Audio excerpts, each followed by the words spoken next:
Subscribe செய்து எங்களை ஆதரிங்கள். Central theatre திருநெல்வேலியின் பெருமை. இது டவுனுக்கும் ஜங்ஷனுக்கும் இடையில் மையமான ஒரு இடத்தில் இருக்கு. 1962 கட்டப்பட்டது. பல தசாப்தங்களாக ஆசியாவிலேயே மிகப்பெரிய இரண்டாவது தியேட்டராக இருந்தது. 2000 இருக்கைகள். சாதாரண தியேட்டர் மாதிரி இல்லை. ஆர்ட் டெக்கோ ஸ்டைலில் உள்ளூர் பாணியில் கட்டப்பட்டது. மஞ்சள் நிற வெளிப்புறம், வளைவான அரைவட்ட வடிவமைப்பு. நுழைவாயிலில் நடனமாடும் பெண்களின் சிற்பங்கள், யானைகளின் சிலைகள்.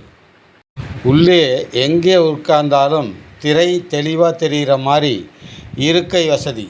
அந்த காலத்திலேயே பெஞ்சுக்கு பதில் சேர், சினிமாஸ்கோப் திரை, பால்கனிக்கு லிஃப்ட் வசதி எல்லாம் இருந்துச்சு. முதலில் இங்கு திரையிடப்பட்ட படம் இயக்குனர் ஸ்ரீதரின் போலீஸ்காரன் மகள். அப்போதைய பெரிய நடிகர்கள் எம்ஜிஆர், சிவாஜி எல்லாம் தங்கள் படம் எப்படி போகிறது என்று பார்ப்பதற்காக இங்கேயே தங்கியிருந்திருக்கின்றார்கள். இங்கு ஓடி சாதனை படைத்த படங்கள் ஒளிவிளக்கு, புதிய பறவை, உலகம் சுற்றும் வாலிபலி.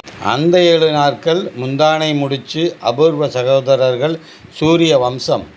ரஜினியின் மன்னன் படம் 150 நாட்கள் ஓடி வரலாறு படைத்தது. திருநெல்வேலி ஹல்வா கோயில்களுக்கு மட்டும் பெயர் போன ஊர் அல்ல, திரை அரங்குகளுக்கும் தான். ரத்னா, பார்வதி, ராயல் என்று ஒவ்வொரு மூலையிலும் தியேட்டர்கள் இருந்தன. அதில் எல்லாவற்றுக்கும் மேலாக சென்ட்ரல் தான் பிரைட் ஆஃப் திருநெல்வேலி என்று அழைக்கப்பட்டது. ஆனால் இன்று அந்த அழகான பாரம்பரிய தியேட்டர் இயங்காமல் பாழடைந்து கிடக்கிறது. இருந்தாலும் அதன் அழகிய கட்டிடக்கலை இன்றும் வழியில் செல்வோரை திரும்பி பார்க்க வைக்கிறது.